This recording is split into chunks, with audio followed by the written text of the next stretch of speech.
Muy bien, la última vez estábamos hablando acerca del Mesías en la Torá, del Mesías en la Torá.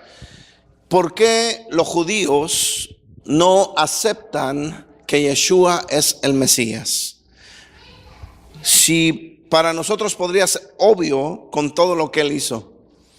El mundo cristiano conoce muchas citas mesiánicas con referencia al Mesías sufriente. Un niño nos es nacido, nacerá en Belén. Todas esas citas las conocemos bien, pero se nos han escapado conocer o estudiar las citas que nos hablan de Yeshua ben David, el hijo de David, aquel que viene como rey, aquel que viene como monarca. Hay requisitos en las escrituras que nos hablan de eso. Sin embargo, es bien curioso porque el pueblo judío conoce citas mesiánicas que hablan del Mesías como un rey, como un monarca, como un guerrero.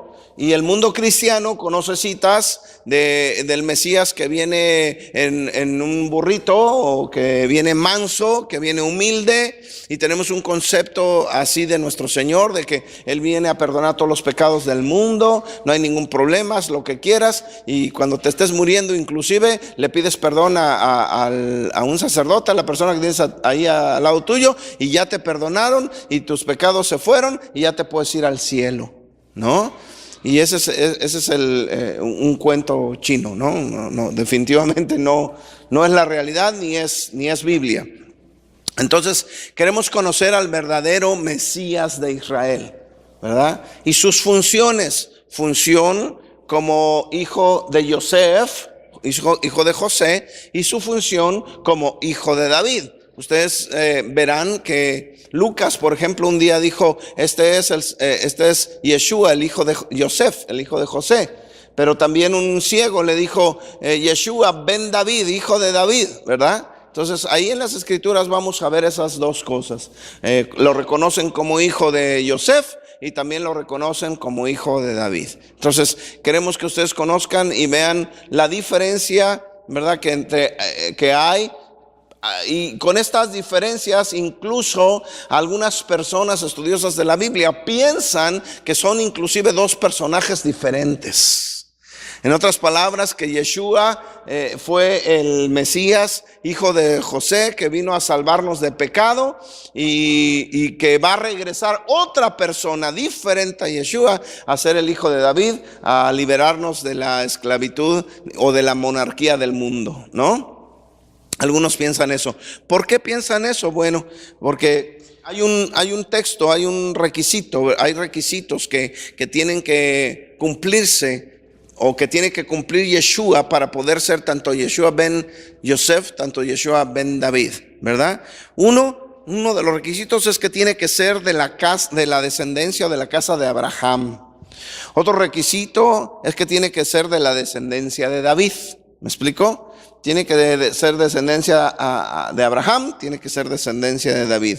Dicen los sabios que Dios llamó a Adán al primer hombre para mostrar la descendencia del Mesías, ¿sí? Así ellos piensan que se fue nombrado Adán de esa manera, Adam en hebreo, pero fue para mostrar la descendencia que tenía a seguir el Mesías. Ya vimos la vez pasada que toda la Biblia del primer pacto, conocido como Antiguo Testamento erróneamente, nos muestran ¿a quién? Al Mesías.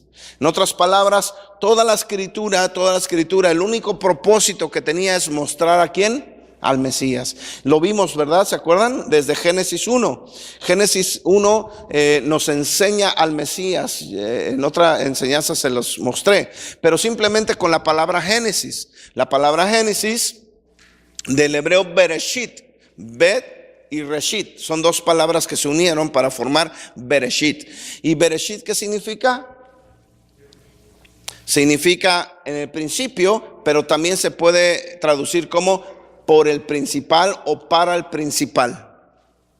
¿Sí me explico? Entonces, por él y para él fueron hechas todas las cosas, dice la escritura. Entonces, si lo tradujéramos como para el principal, estamos entendiendo que todo lo que se escribió ahí, todo lo que vino después, simplemente nos muestra ¿a quién? al Mesías de Israel. La vida de los patriarcas nos muestran al Mesías de Israel. Toda la vida, por ejemplo, de Moshe nos muestra la vida de Yeshua, la vida de nuestro Señor. ¿Cuánto tiempo clamó el pueblo de Israel para que pudiera llegar Moisés? ¿Cuánto tiempo? 400 años. 400 años. ¿Cuánto tiempo hubo de silencio y no habló Dios al pueblo desde Malaquías hasta que vino el Señor? ¿Cuánto tiempo hubo ahí? 400 años. ¿Se dan cuenta? Moshe se fue al desierto. ¿Cuánto tiempo? Amén. 40. ¿Sí se dan cuenta? Y también nuestro Señor, ¿cuánto tiempo se fue al desierto? Los 40 días de transición, ¿ves? Y Moisés regresó y sacó al pueblo de Egipto. El Señor regresa y saca a su pueblo del Egipto espiritual, pueblo de pecado. Entonces hay tanta similitud, yo te puedo seguir hablando entre la vida de Moshe, porque la vida de Moshe solo nos mostraba la vida del Mesías. Toda la escritura nos apunta siempre al Mesías. Todo el fin, vimos que el fin de toda la Torah, el Tanaj, toda la escritura es para mostrarnos a quién, al Mesías. Entonces por eso dicen los sabios que Dios llamó a Adam en hebreo, al primer hombre, para mostrar su descendencia. La palabra Adam se escribe de la manera como tú la ves allí, ¿verdad? Con la Aleph, la Dalet y la Mem. Una M, Adam con M. En español pues es Adán, pero en hebreo es Adam con M. Y entonces aquí cada letra nos muestra uno de los patriarcas. Esto lo ponen los sabios. La primera letra, la ves con rojo, nos habla de Abraham. La segunda letra es la Dalet, nos habla de David. Y la tercera letra, que es la Mem, nos habla del Mesías. Entonces los sabios creen que el Señor, desde el nombre de Adán, Él estaba mostrando la descendencia que tenía que seguir para que llegara el Mesías. Así es que toda la escritura nos muestra y nos revela al Mesías de Israel.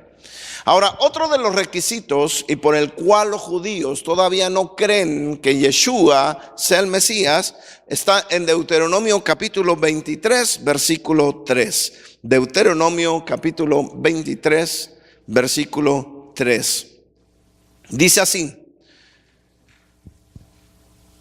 ningún amonita ni moabita entrará en la asamblea del Señor. Ninguno de sus descendientes, aún hasta la 10ª generación, entrará jamás en la asamblea del Señor. En otras palabras está diciendo, sabes que los amonitas jamás pueden pertenecer a la casa del Señor. Pero aquí hay un problema. Ruth era moabita. ¿Cuántos recuerdan a Ruth? Ella era moabita y ella sí estuvo en la casa del Señor. Entonces, ¿qué pasa con Deuteronomio capítulo 23, 3? La ordenanza dice que ningún moabita entraría en la asamblea del Señor y ninguno de sus descendientes podía entrar en la casa del Señor, en la casa de Israel. Y Ruth era moabita y Yeshua desciende de Ruth. Así es que el judío dice, sabes que Yeshua no puede ser el Mesías porque desciende de Ruth y ella era moabita.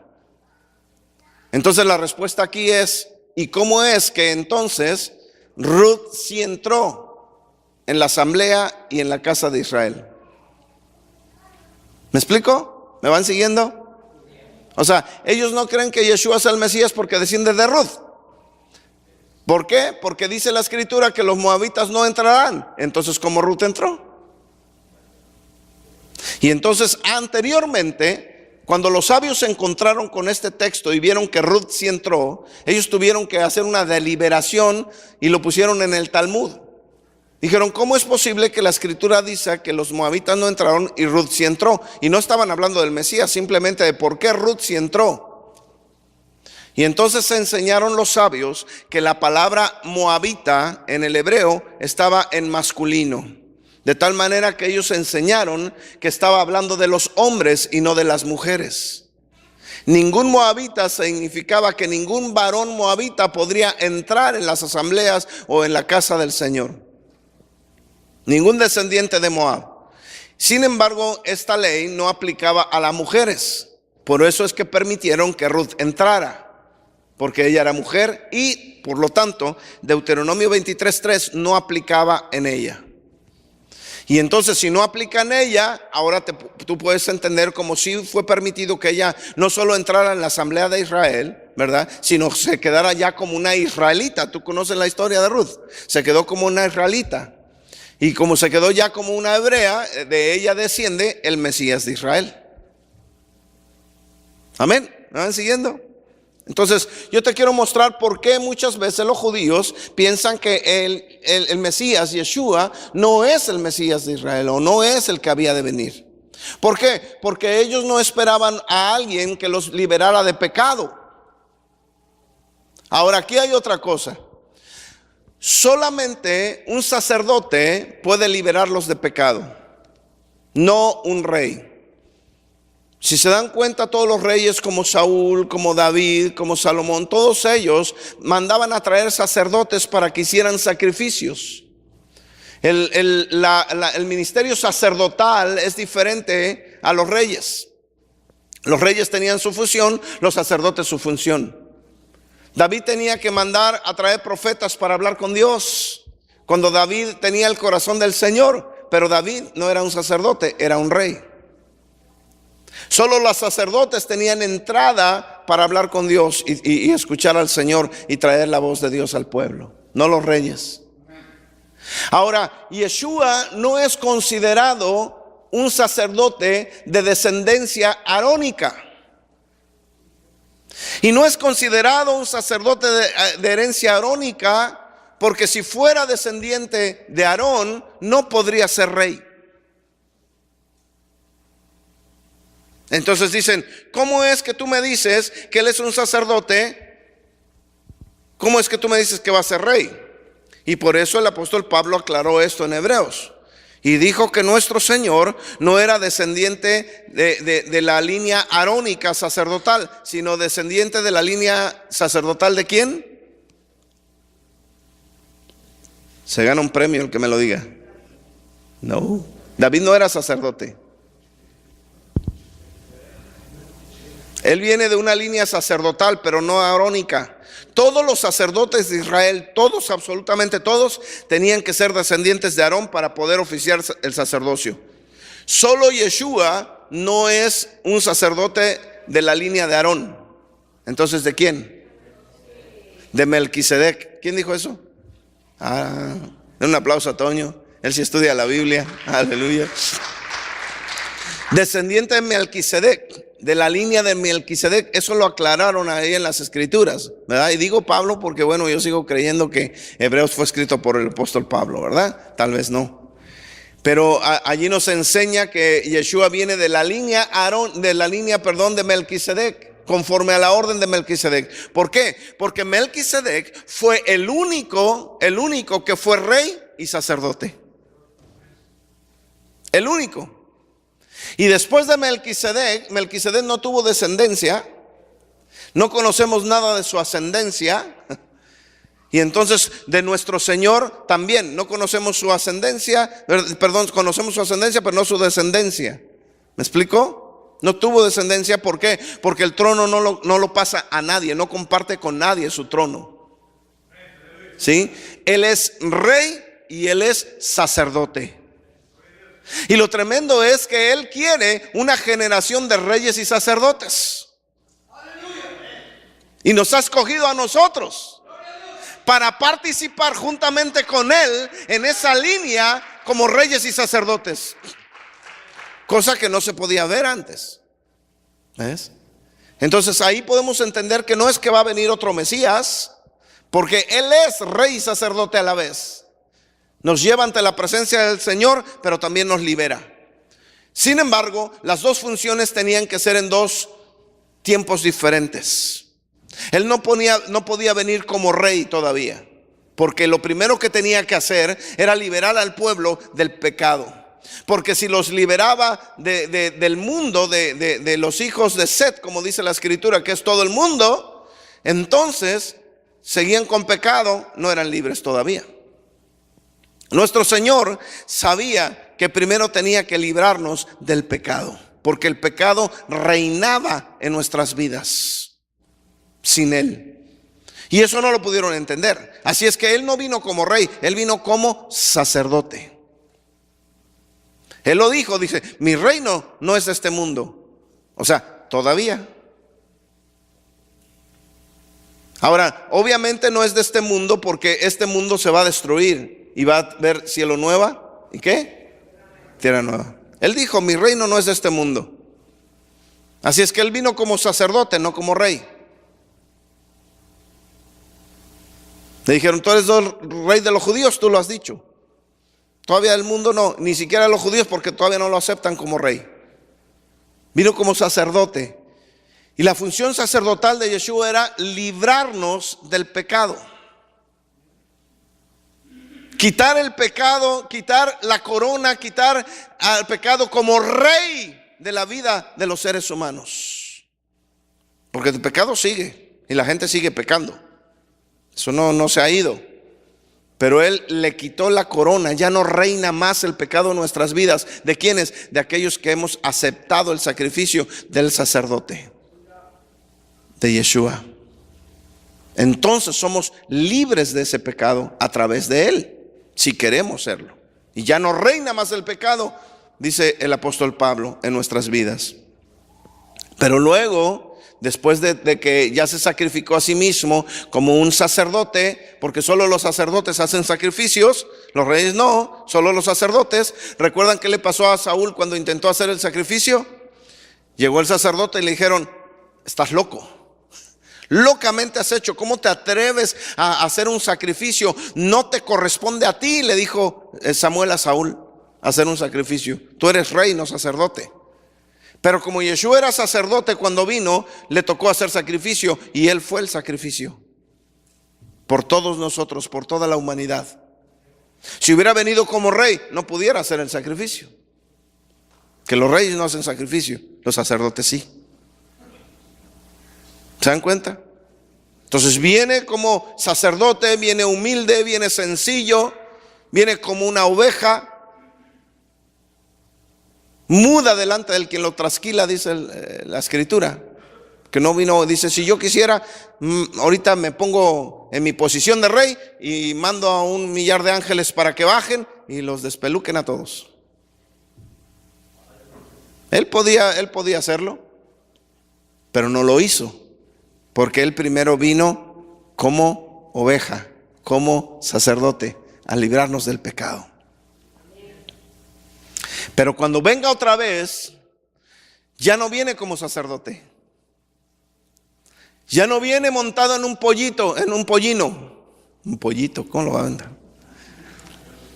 Ya no viene montado en un burrito, humilde y sencillo.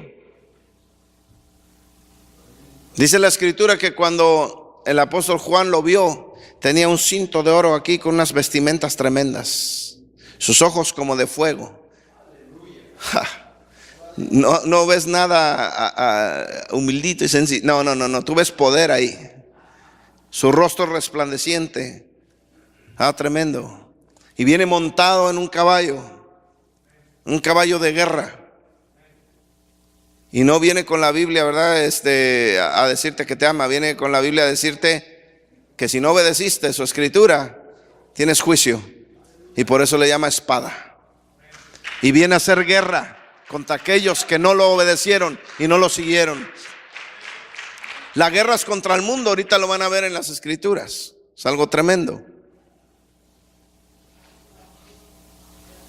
Génesis 49:10 dice, el cetro no se apartará de Judá. Fíjense esta profecía mesiánica.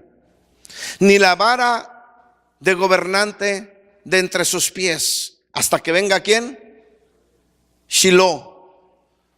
Y a Él sea dada la obediencia de los pueblos. Miren lo que dice Génesis.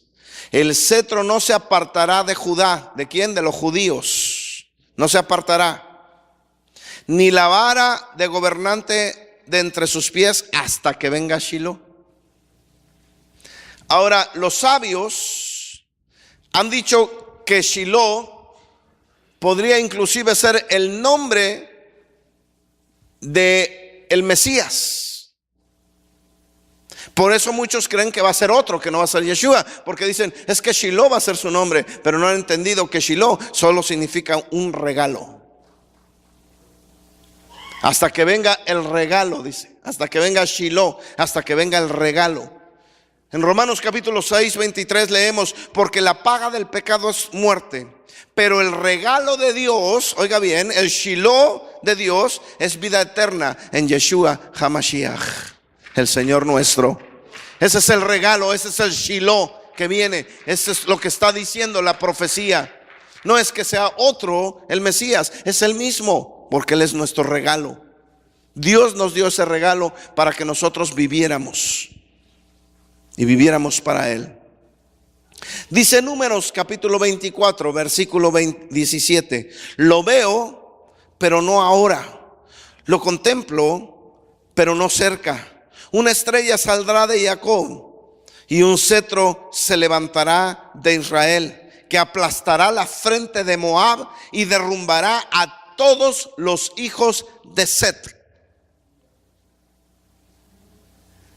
Y tú dices, wow, a todos los hijos de Set. ¿Quién fue el papá de Set?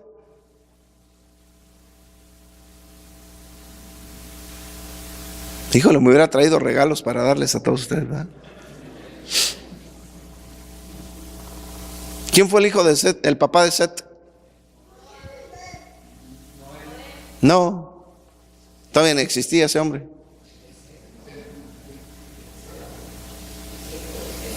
No, de Set. Shem si era Noah. ¿Quién? No. ¿Quién dijiste? Sí, fuerte. ¿Quién dijo? Sí, no sé quién dijo por allá. Miguel. Ah, mira, otro que sí lee la Biblia. Ya Miguel me ha contestado varias veces, ¿eh? No, Miguel, te tengo que dar un regalo definitivamente, ¿verdad? Así es, fue Adán, el papá de Set. Ahora, cuando dice que todos los hijos de Set, ¿quiénes son los hijos de Set?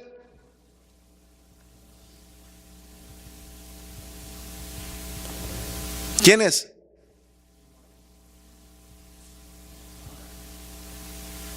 ¿Ah?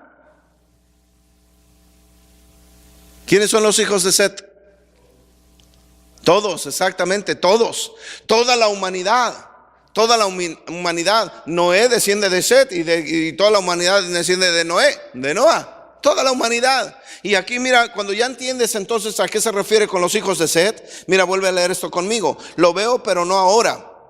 Lo contemplo, pero no cerca. Una estrella saldrá de Jacob y un cetro se levantará de Israel, que aplastará la frente de Moab y derrumbará a todos los hijos de Set. O sea, ¿a quién?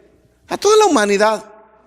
A toda la humanidad. ¿Y a quién? ¿Qué humanidad? Pues aquella humanidad que no le siguió, que no le obedeció, que no dobló sus rodillas ante el Dios de la creación. En el nombre poderoso de Yeshua HaMashiach. ¿Sí? Porque tú y yo ya no pertenecemos a esta humanidad. Amén. Tú y yo ya no somos descendientes biológicos de Set. No, somos hijos de Abraham. Hemos pasado de muerte a vida. Hemos nacido de nuevo. Nuestra ciudadanía ya no está en este mundo. Estamos en el mundo, pero no somos del mundo. Todo eso vino a enseñar el Mesías. Por lo tanto, tú ya no eres parte de los hijos de Set. A menos que no quieras obedecerle, a menos que no quieras seguirle. ¿Estamos entendiendo eso? Pero Él va a venir a hacer guerra. Ese es el Mesías que el pueblo judío espera, pero ese es el Mesías que ahora todos nosotros esperamos. Ya no estamos esperando al sacerdote que va a quitar el pecado, no, estamos esperando al monarca, al guerrero, al rey. Rey de reyes, Señor de señores. A ese es el que todos ahora estamos esperando. Segundo libro de Samuel, capítulo 7, versículos del 12 al 17.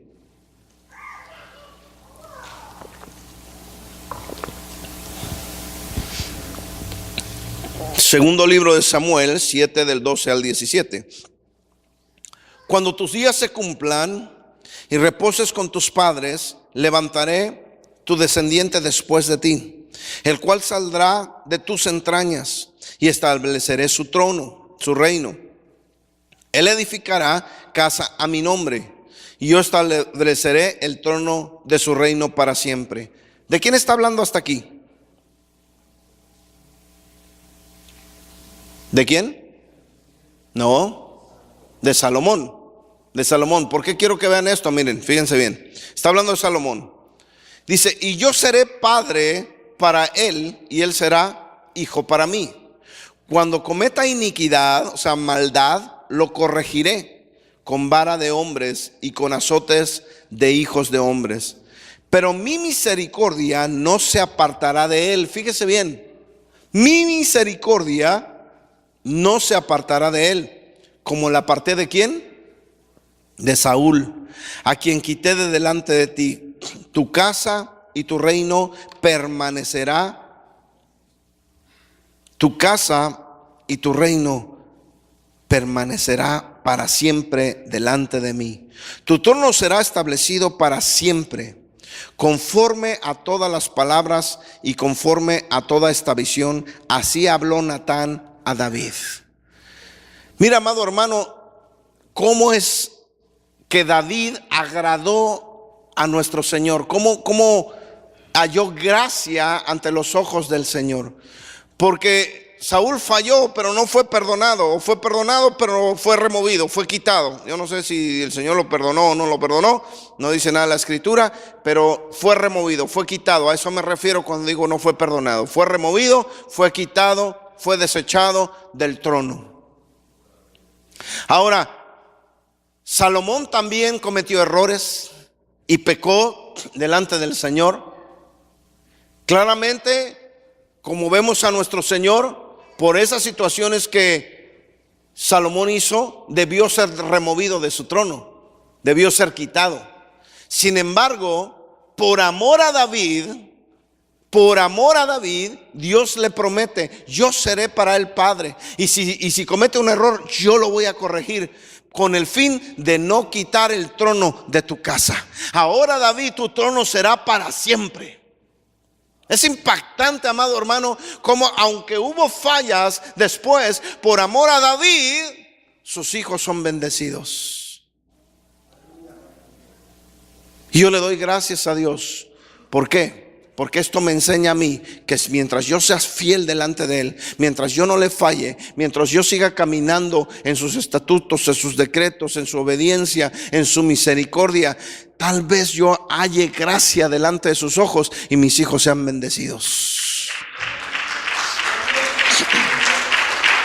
Mi generación sea bendecida por causa de mí, por causa de ti, amado. Así es que levanta tu frente y dile: Señor, quiero caminar de acuerdo a tu voluntad. Quiero caminar, Señor, en rectitud, porque yo bendeciré mi generación. Yo hubiera querido ser bendecido por alguien que obedeció al Señor de mi casa. Yo no sé si algún antepasado lo hizo, por el cual ahora estoy donde estoy, pero no lo puedo decir de mi padre. Y tal vez no lo puedo decir de mi abuelo. Pero lo que sí sé es de que la generación después de mí será bendecida. Porque busco la manera de hallar gracia delante de los ojos de mi Señor, haciendo su voluntad. Y aquí vemos cómo entonces, a pesar de que hubo errores en los descendientes de David, el Señor había prometido que de la casa de David no se iba a apartar el trono. Y si tú lees la genealogía, después de David incluso, vas a encontrarte con la genealogía de los padres de Yeshua. donde vas a entender que a Él realmente le pertenece el trono, porque Él lo ganó. Él lo ganó. Por eso le gritaban y le decían, Hijo de David, porque habían reconocido que Él era el próximo rey que tenía que levantarse después de David. Un rey conforme al corazón del Señor, un rey conforme a la voluntad de Dios. Y Salomón pudo haberlo hecho. Salomón tuvo todo, pero aún teniéndolo todo falló. Aún teniéndolo todo pecó. Jeremías capítulo 23.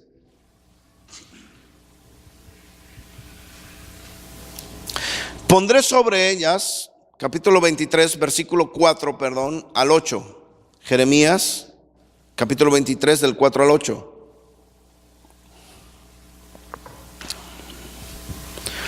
Pondré sobre ellas pastores que les apacentarán, y nunca más tendrán temor, ni se aterrarán, ni faltará ninguna, declara el Señor. He aquí, vienen días, declara el Señor, en que levantaré a David un renuevo justo, y él reinará como rey, actuará sabiamente y practicará el derecho y la justicia en la tierra. Y en sus días será salvo Judá, e Israel morará seguro. Y este es su nombre, por el cual será llamado el Señor, justicia nuestra. Por tanto, he aquí vienen días, declara el Señor, cuando no dirán más, vive el Señor que hizo subir a los hijos de Israel de la tierra de Egipto, sino vive el Señor que hizo subir y trajo a los descendientes de la casa de Israel de la tierra del norte y de todas las tierras a donde los había echado, y habitarán en su propio suelo. Esta es una profecía mesiánica que también te incluye a ti y a mí. Porque el Señor nos recogerá de todas las naciones donde se nos echó, donde echaron a nuestros antepasados, donde echaron a nuestros padres por su desobediencia. Y dice, yo los recogeré de toda la tierra del norte y de todas las tierras donde donde los había echado. De ahí nos va a recoger. Y el Señor está trayendo este despertar en todas las naciones. Un despertar de poder conocer más de las raíces hebreas. Un despertar más de conocer más de las cosas del eterno. Es un despertar que hay. Otros lo rechazan. Pero yo siento que aquellos que realmente pertenecen al Señor, no solo no lo están rechazando, sino están abrazando todo esto, están amando todas las cosas que el Señor nos está enseñando, a fin de prepararnos para regresar juntamente con Él, porque Él quiere regresarnos. Él nos está regresando a Él, ¿no es cierto? Primero en el área espiritual y luego lo va a hacer en el área literal, porque la nueva Jerusalén va a descender del cielo y la nueva Jerusalén está hecha para ti y para mí. Y es donde vamos a morar, ¿no es cierto? Él nos va a regresar a casa, tarde o temprano. Nos va a escoger desde entre las naciones. No importa dónde estemos, no importa si perdimos la identidad, no importa si no sabemos si fueron nuestros padres o no, o de qué tribu. ¿Sabes qué? Al Señor no le interesa eso. El Señor le interesa que si tú verdaderamente le aceptaste como Señor y Salvador, si tú realmente estás obedeciéndole, si tú realmente estás siguiéndole y haciendo su voluntad, tú estarás allí con Él. Él no te dejará ni dejará a tus hijos, sino que por amor a ti, tus hijos son bendecidos. Ponte de pie.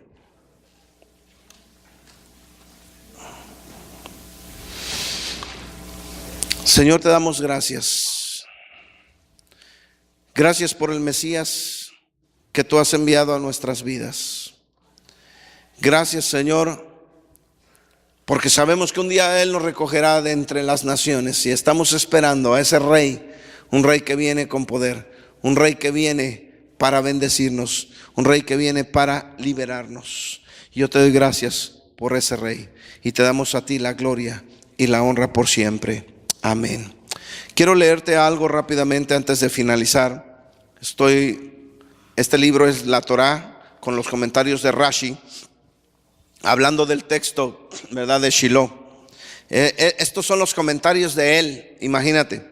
Dice que en el Sanedrín se acordó esto. Un sabio, a ver, sí, un segundo.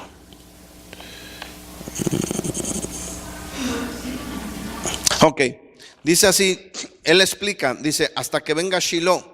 Y dice así, es decir, hasta que venga el Rey Mesías. O sea, yo quiero decirte que Rashi no creía que Yeshua era el Mesías.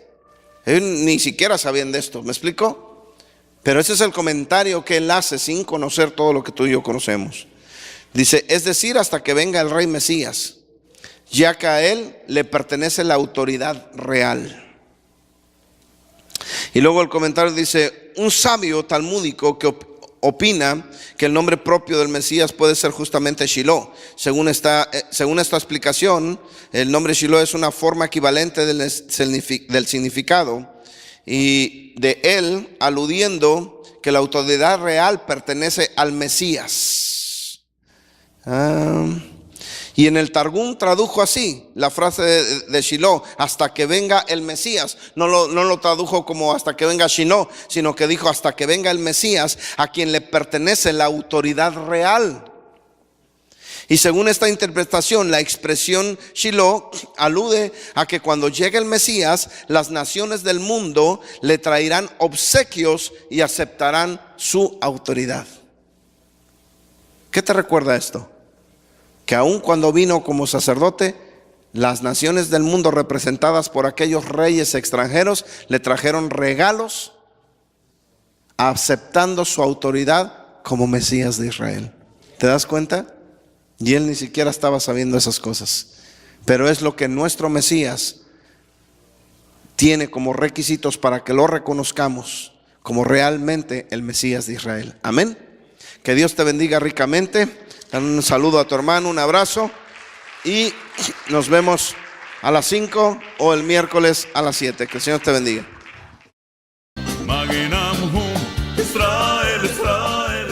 A la venta ya. El libro Entrenamiento de Liderazgo, Fundamentos en Raíces Hebreas, por el Shaliach Freddy Martínez. Una herramienta para discipular y entrenar con los fundamentos desde la raíz hebrea. De venta en Amazon y librerías Maranata.